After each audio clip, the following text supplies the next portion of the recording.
Yo, in today's video, we are going to do NoSQL injection. SQL injection is something that most people know about when you talk about cybersecurity, but many people don't know that NoSQL injection also exists for these type of databases. So today we're going to do a CTF on that. Let's get right into it. Okay, today we're going to be doing no SQL injection. Can you try to get access to this website to get the flag? You can download the source here. Additional details will be available later. Let's launch it. Get the source code as well, because why not? app.tar. Sure, let's go. You can open that. So, .tar file. I was not expecting that, but I guess we gotta unzip that. It's like a type of zip file. app.tar. How did you do this? Um,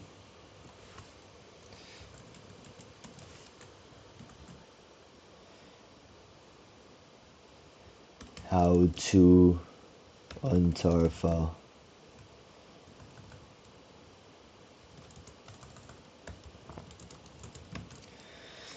In the meantime, we're gonna start. So got the instance right here. Just simple login page, email, password. It says no SQL injection, so I guess it's not SQL injection, but I think it still has to do with SQL injection. You know what I'm saying? So let's check this thing out. What was the basic SQL injection? It was like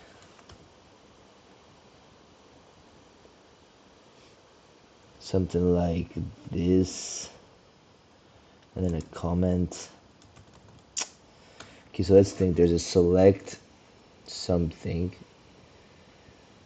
where email equals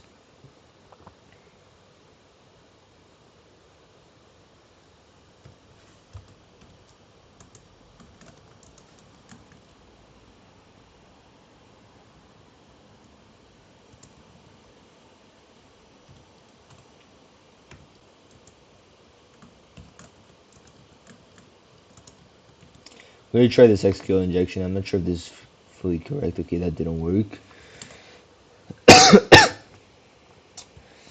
How do we enter a file? This one right here.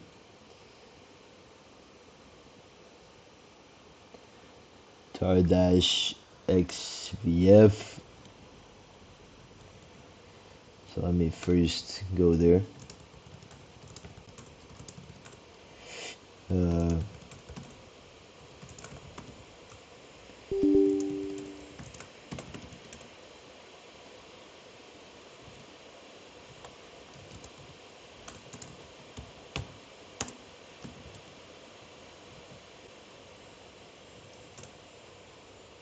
okay, here we have it. We have the nice little. Now if I do like this, ooh, cd app. Here it is. So I'm just gonna do a. I'm going to check it out. The best way to do this, I'll just open cursor to be honest, just to see it from cursor. It's my main editor.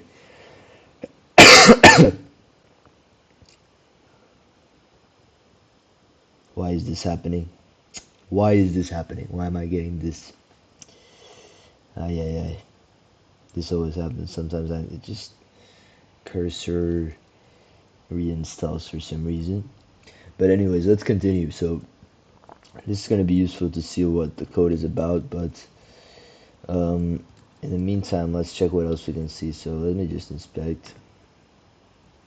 Got this body form, login form, boom, with a script, event listener, function event. It gets the document element by the email password and it does a login post request. Okay, that makes sense. And we save email and password to session storage. Okay, interesting. So we're using the session storage instead of putting it in a database. Is that what we're seeing here? Console, filter load resource. Okay, let's cough over here. Got the index, which is what we just checked out. What happens if I do this?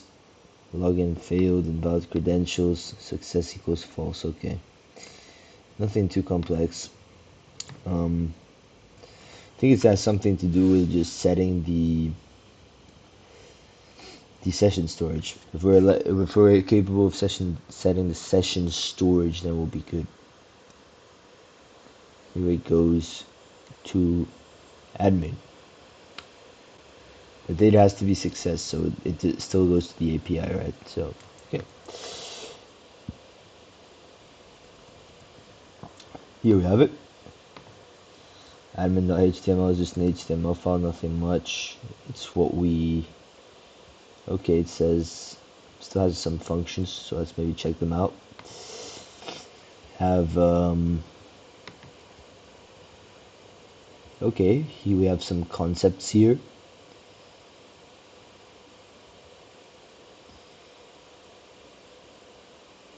But this is just what shows in the page, right? It's literally just what shows when we log in. It's not the flag itself, though. It doesn't seem to be here, otherwise it would be too simple, right? Render concept details. So yeah, we're using a lot of dumb things, which document object model. But yeah, here is session storage .set item email data.email. It has something to do with modifying this session storage, right? If we can modify the session storage without having to know the credentials, change our thing to admin window.location.ref/admin. I can't just do that right now, right? If I do /admin, let me see, /admin. Oh, interesting, admin page.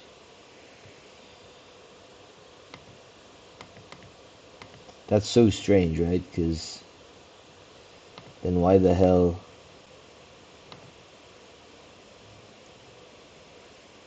is it admin? But we still have no flag, so the flag is something else. The flag is something else. Let's see. Here.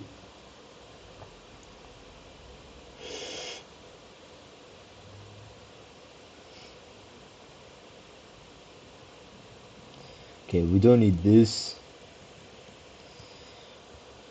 What else was I seeing? Okay, package.json, nothing useful, right? Server.js, this could be useful. We have a schema. Okay, this is useful to know. We have mongoose.schema, which is probably a NoSQL database. But it's still a database, right? That's the whole point. It doesn't use SQL, but it uses instead a document type of storage, if I'm not wrong. That's what a NoSQL database is. It uses a key value pairs, if I'm not wrong, depending on the type. Ooh, here. What's this flag? Look at this, look at this, look at this. So, in the schema, we have an email, first name, last name, password, token. If the token is not provided, we get the flag back. Okay. Okay. So that we're getting onto something. Got initial user. Here, yeah, it's creating a random password, so we can't really get it. But yeah, there's an initial user over there. The question is, how do we get this token?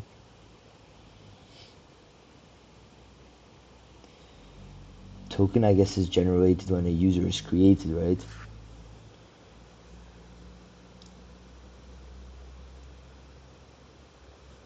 Or it's what is returned to the website when the user logs in.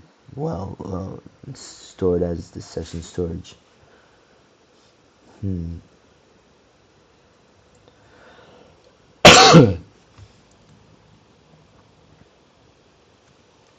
Let's do a quick research phase. it's going to be useful. So I prefer to use this here. What type of let's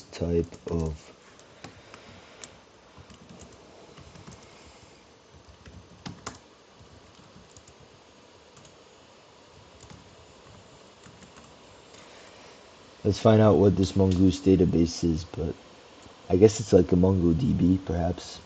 We'll see. Oh yeah, look, Mongo server. So it is MongoDB. Yeah. It stores documents, as I said, binary JSON. Okay, makes sense. So it's like this type and, well, this one is 3, but I guess in general it's binary. Except when there's, yeah, I don't know.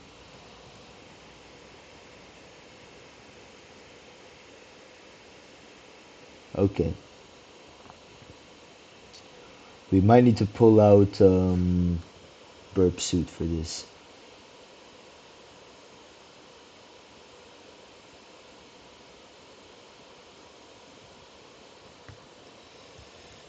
Need to somehow interpret this in such a way where we, because I'm here at the admin page, right? This doesn't really do much.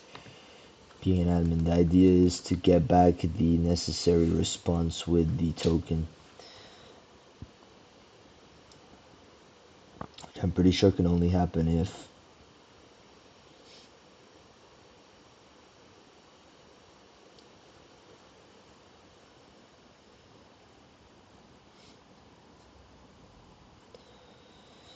like, how do I get this, right? How do I get this token? If I have a new user, I can just try stuff, right? I don't know, this it's just gonna give me invalid credentials. Even if I try with this email, I would still need a password, which is unfeasible for me right now. Since this doesn't use SQL queries, not sure how we can do that, right? If I do, let me copy this again. Boom, boom, boom. If I do whatever, yeah, it's still not gonna work. Is there some type of SQL injection for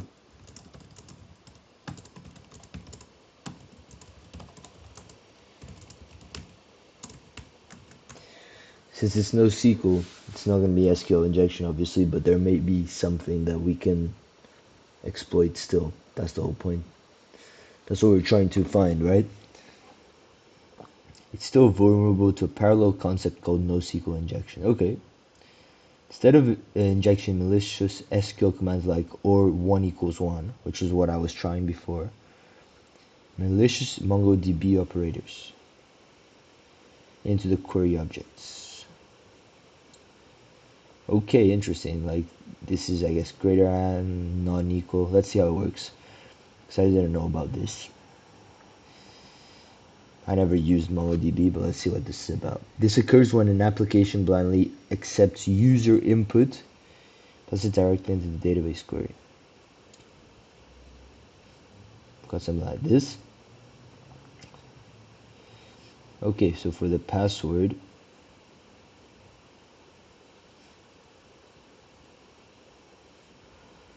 I would write something like not equal to null. What does this do?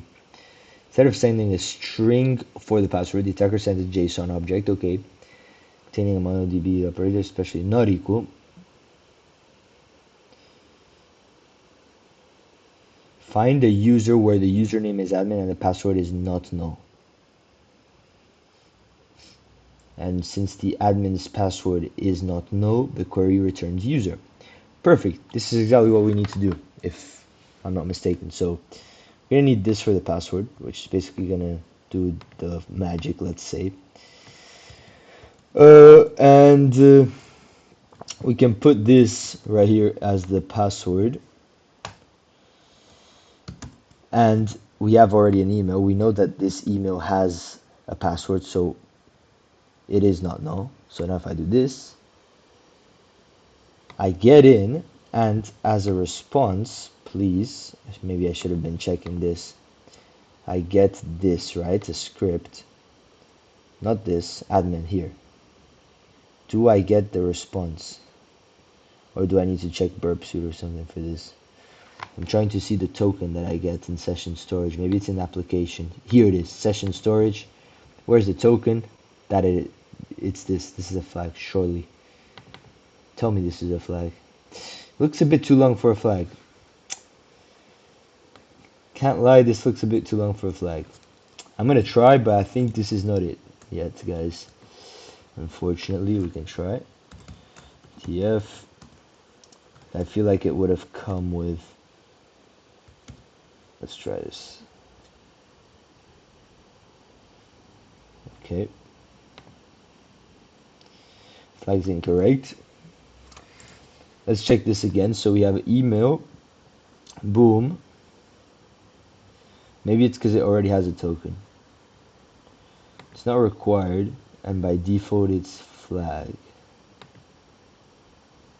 Why is it like this? Interesting. This is the only instance of flag in this file, and if I check the other files, I don't think there was nothing relating flag. What am I doing? Undo. Okay, fine. Index, flag. What is happening? Why is this not working? Undo. Can I not just do a search?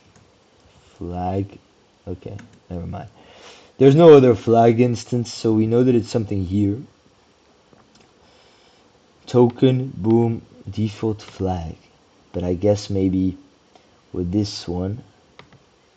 Oh, but clearly we're not passing it a token. So maybe I just need to check it in burp suit how the request is sent. What was the actual request, right? Because we send the request, and what is it that it receives on the other side with the default, right? That's what I need to find out. Because here we have nothing. Okay. Let's do that then. Let's do that. Let's try with burp suit because that might be the way to really. Yeah. Let's do it. So I'm gonna copy the password I tried before. I'm gonna do this in burp suit, by the way. Oh, we still got time for the instance. This one's a long instance. Burp suit Community Edition. I'm gonna see if we can see more info from here because I couldn't find anything here in the console with the token. Well, the issue is the token itself is actually, yeah, I'm not sure if this is gonna help because the token we actually do have. I go here to application, I do have a token. It's right here. But it is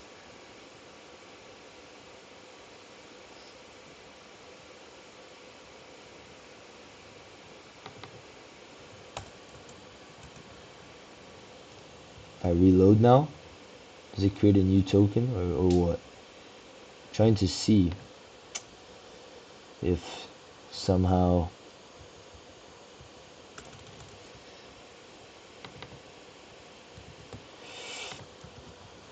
let's try again because this is what confusing me, right? We're passing it this beautiful NoSQL injection, but we get a token back. And I feel like we shouldn't be getting a token back. This is the only user that exists right now from what I understand, right? We have here an initial user. There's no other user.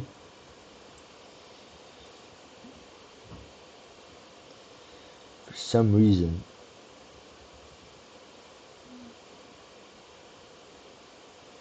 it should be by default the flag, right? It's trivial. So what's happening here? Yeah, I think burp suit is the best way to continue. I'm just curious why a token is being added when we didn't add it. Next, start burp. It's basically a good platform to see extra things and to intercept the traffic. It's going to give us a bit more of ability to understand what's going on. I'm going to open this proxy browser. And I'm going to copy the URL. CTF. Okay, let's just go back here. I'm gonna work with what we had. So I'm gonna copy this right here. The user, oh,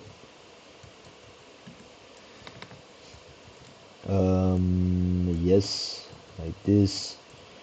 And we need the nice little JSON object, which is gonna give us the injection. And now I'm gonna click intercept here so that we can see and manipulate the request. Boom, here we have it.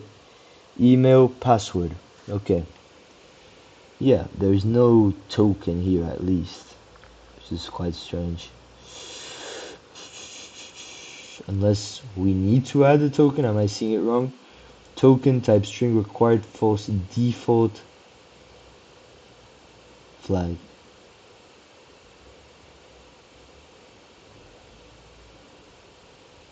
Wow. By default, it's a string saying like this flag.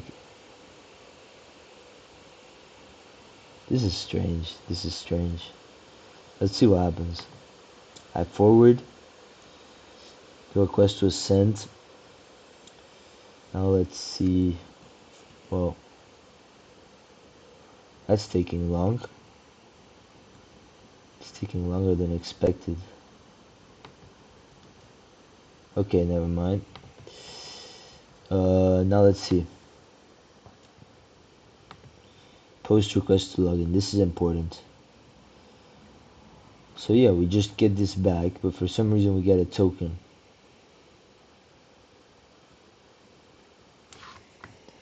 It's quite strange. Quite strange why we get a token and not the flag. Maybe I'm misunderstanding something here. So you know what? I'm gonna try adding a token and see if that helps in some way. I'll just try adding a new field token. Let's do it. So turn off intercept. Back here, we're gonna use this for password. Email, where are you at? Over here. Boom, boom. Now intercept, we're gonna put it back on. Don't even need to. Boom. Okay. Gonna add token. See if this helps. What the hell? Okay, interesting. Token.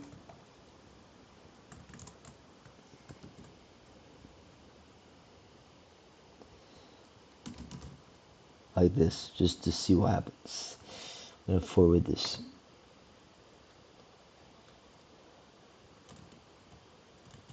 For some reason I need to click it twice, I don't know why. We're in, and now I need to see the history. Login. What? Modified request. Edited the request, I added a token. And it completely ignored my token. It's also strange. Also strange that it ignored my token. It's as if it already has a token and I can't change it. And it's not the flag.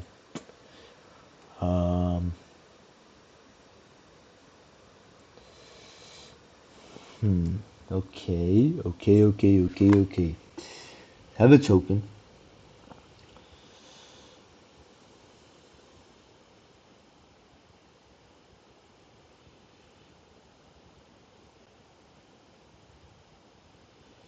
That's very strange.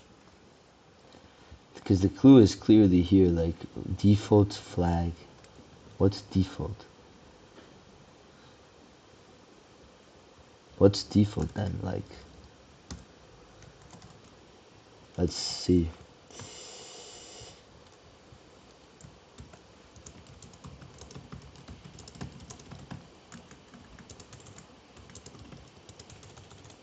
When I send a request without a token, I get back a token, but when I send a request with a token, I still get back the default token for that user. Let's see if we can have a bit of assistance here, because yeah, this is the only thing in the code which I see a hint, right? It says flag. It's strange, right? It's this flag string which we never saw. Modified the requests, nothing happened. Did some inspection as well, and yeah, the inspection has led to not much. Local storage has nothing. Clearly session storage is where stuff is at, but this token is not giving us anything. I can retry, because this to me would be the clear flag, unless I mistyped or something. Let's just try again. Pico CTF, open curly, this. And it's not. Okay. What does this guy say? If this field is undefined, use this value. Okay. What if I create a new user?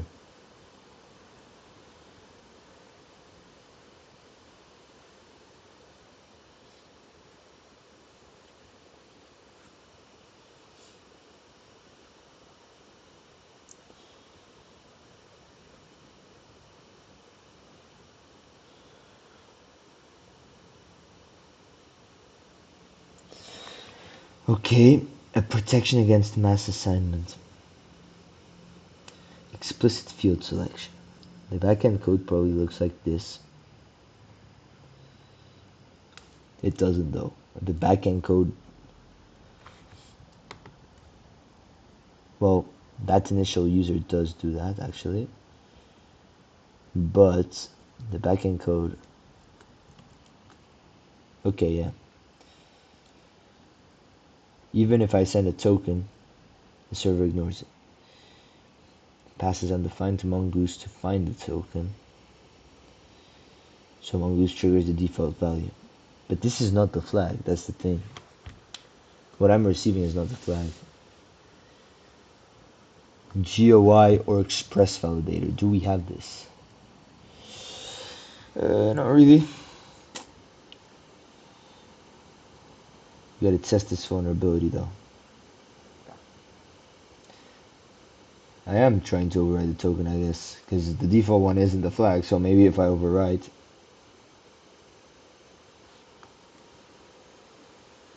Passing request.body directly to create without filtering.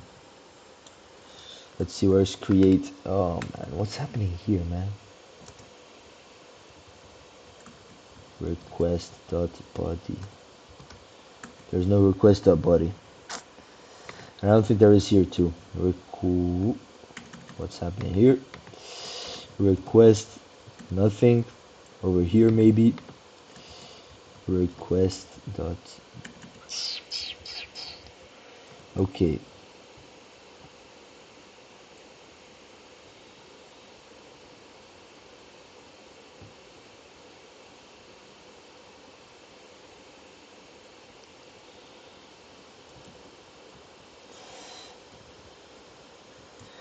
Yeah, I just don't get why the default isn't the flag, unless it's just without the Pico CTF, but it should have. So if it's this and this is some stupid mistake, because I don't see what else it could be, honest.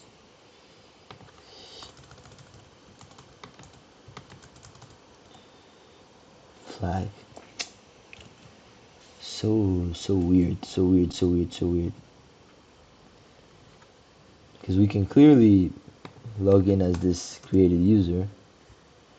The issue now is what's going on with the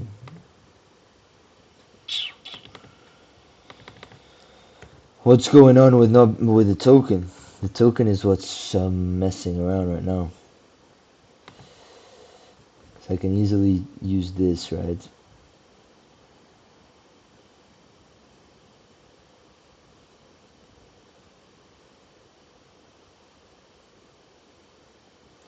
And I'm in.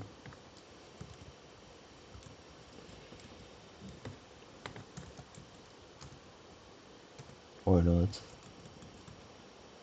Or not. Oh yeah, because I just gotta do this right here. Not the full object.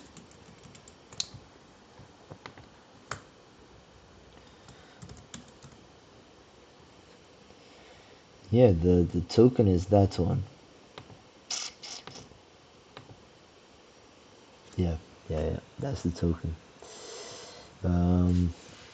What else can I do here?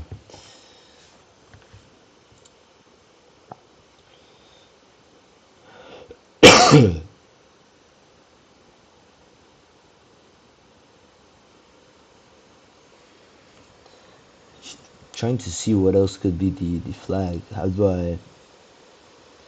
Can't really modify the code, right? Server.js, I can't because this is just the downloaded version. I have here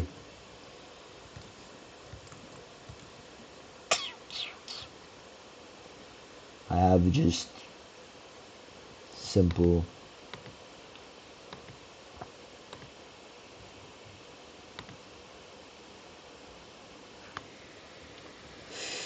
I'm getting back.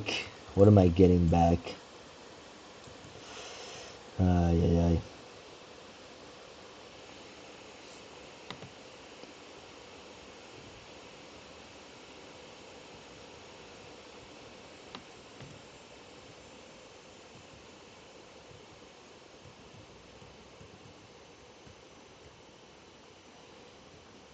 This token isn't working. Like if I add a token, it just doesn't go. It's completely useless, and the token that I have is also useless. I'm thinking, whoa, whoa, whoa! I just found it. That's crazy. That is crazy. That is actually so fucking crazy. Look at that. Look at that. This is why I use Burp Soup, by the way. I just clicked on the token, and my guy pulls up decoded from base 64. Look at this. Look at this little guy. Look at this. Okay, yeah, that's what I thought. Like, there's no way I haven't found the flag, because it's literally telling me that's the flag. And the issue was always with the decoding. Check the decoding. It's something that, a lesson that I'm learning, because this happened to me in an older CTF. Boom, beautiful. Here we are done. How much time did that take us? Nice, 32 minutes. We're getting faster. But yeah, it was that simple, right? We did a NoSQL injection. We got the token back. And I was out here thinking that this token is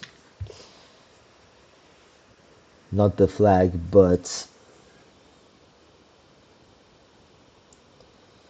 it is a base 64 encoding of the flag.